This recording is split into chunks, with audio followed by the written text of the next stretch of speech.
Hello नमस्कार। आज है 13 जनवरी 2025 और आज के करंट अफेयर्स में आप सभी का बहुत बहुत स्वागत है। आज का क्वेश्चन ऑफ द डे है, राष्ट्रीय मानव तस्करी जागरूकता दिवस कब मनाया जाता है, जिसको हम ह्यूमन ट्रैफिकिंग अवेयरनेस डे के नाम से जानते हैं। और इसका जवाब मिलेगा आपको आने वाले कुछ स्लाइड्स में। चलिए शुरुआत करते हैं। आज का पहला सवाल है, राष्ट्रीय युवा महोत्सव 2025 का आयोजन कहाँ किया गया। अभी क्या हुआ, 12 जनवरी की बात है। 12 जनवरी को हम युवा दिवस मनाते हैं, नेशनल यूथ डे मनाते हैं।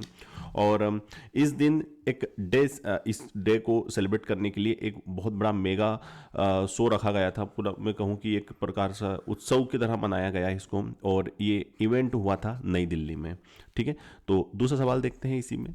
हाल ही में भारत के पहले केबल स्टे रेलवे ब्रिज, देखना ये चालू हो गया है, ये केबल स्टे रेलवे ब्रिज का उद्घाटन कहाँ किया गया, और ये रहा पूरा केबल स्टे ब्रिज।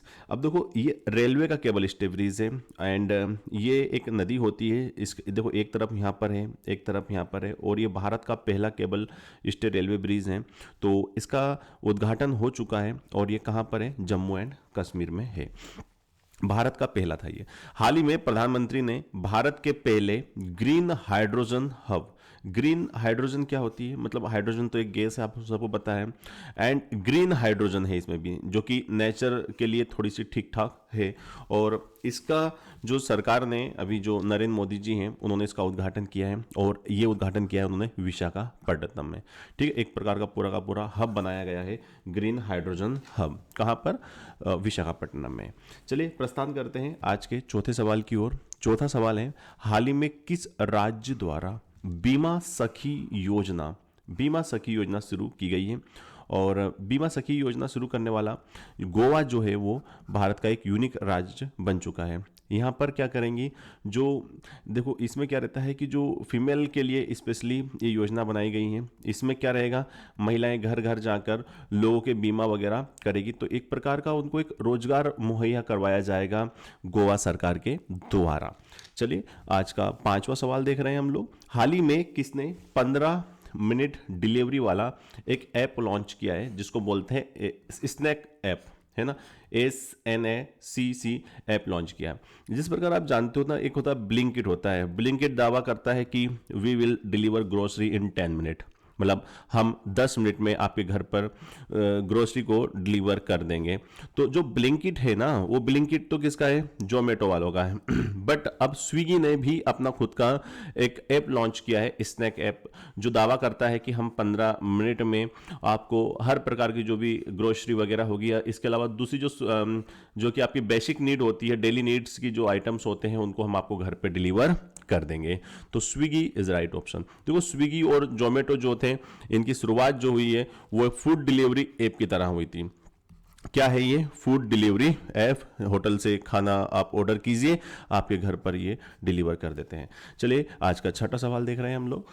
राष्ट्रीय मानव तस्करी जागरूकता दिवस, जिसको हम बोलते हैं ह्यूमन ट्रैफिकिंग अवेयरनेस डे। देखो ह्यूमन ट्रैफिकिंग क्या होती है, पहले इसको समझो कि जैसे किसी को किडनैप कर लिया जाता है, फिर उसको बेच दिया जाता है, ठीक है, तो उनसे फिर इलीगल एक्टिविटी में उनको इन्वॉल्व किया जाता है। तो इस प्रकार के लोगों के मतलब हमें अवेयरनेस पैदा करना है कि ये एक प्रकार की मानव तस्करी होती है, जहाँ पर कुछ चंद रुपयों के लिए किसी को किडनैप करके या छोटे छोटे बच्चों को बेच दिया जाता है, फिर उनसे भीख मंगवाया जाता है या कुछ अन्य काम करवाए जाते हैं। तो इसमें अवेयरनेस फैलाने के लिए 13 जनवरी को यह डे सेलिब्रेट किया जाता है हर साल। आज का सातवां सवाल देखिए। हाल ही में किस देश का है ना, किस देश के क्रिकेटर है तमीम इकबाल, उनका फोटो ये रहा। इन्होंने अंतर्राष्ट्रीय क्रिकेट से संन्यास ले लिया है। तो ये कौन से देश के हैं, तमीम इकबाल जो हैं ये हैं बांग्लादेश के, ठीक है, और इन्होंने क्रिकेट से संन्यास ले लिया है। आज का आठवां सवाल देख रहे हैं हम लोग, बहुत अच्छा सवाल है।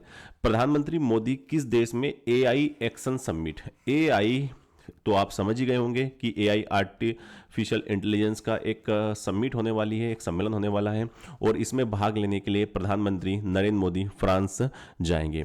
आप बता सकते हैं फ्रांस, वेरी गुड, आपको पता है फ्रांस की राजधानी जो है वो पेरिस है। अब मेरा सवाल आपसे दूसरा है, आपको कमेंट करके जवाब देना है कि फ्रांस के राष्ट्रपति का नाम क्या है। बहुत प्यारा सा नाम है, कमेंट करके जरूर बताइएगा। आज का 9वां सवाल देखते हैं। अभी हाल ही में सवाल ये है कि हाल ही में कहाँ रोबोटिक प्रणाली का उपयोग किया है, मतलब रोबोटिक्स का इस्तेमाल किया, आप यू कैन सी दिस, ऐसे एक रोबोट का इस्तेमाल किया है और दुनिया की पहली हार्ट संबंधी टेली सर्जरी की गई है। मतलब पूरी तरीके से ये रोबोटिक्स सर्जरी थी, ठीक है, पूरे का पूरा टेक्नोलॉजी का इस्तेमाल किया गया है। तो आपको जवाब देना है और ऑब्वियस सी बात है ये कारनामा किया है भारत ने दुनिया की पहली रोबोटिक सर्जरी की है, रोबोटिक प्रणाली का प्रयोग कर कर हार्ट सर्जरी की है। हार्ट को हम हृदय भी बोलते हैं हिंदी में। और ये था 9वां सवाल। तो अब चलते हैं 10वें सवाल की ओर। हाल ही में प्रकाशित रिपोर्ट के अनुसार भारत के राष्ट्रीय राजमार्गों में पिछले 10 वर्षों में कितने प्रतिशत की वृद्धि हुई है, मतलब कितना बढ़ा है पिछले 10 ईयर की तुलना में। मतलब मैं आपसे ऐसे बोलूं कि 2014 से लेके 2024 के बीच में जो हमारे नेशनल हाईवे होते हैं उनमें 60% की बढ़ोतरी हुई है। मतलब ये अच्छा काम किया है किसने, नितिन गडकरी जी ने। और नितिन गडकरी जी कौन है, सड़क परिवहन मंत्री जो हमारे वर्तमान में हैं, नितिन गडकरी जी हैं। और ये बहुत अच्छा काम करते हैं, आपने सुना होगा बहुत सारी रील्स वगैरह में बहुत पॉपुलर हैं। आज वर्तमान में सबसे पॉपुलर मिनिस्टर जो है इंडिया के वर्तमान में वो है नितिन गडकरी जी। चलेगा, तो ये था आज का करंट अफेयर्स। आई होप आपको अच्छा लगेंगे। Thank you very much for the discussion. Have a nice day, bye bye, take care, जय हिंद, जय भारत।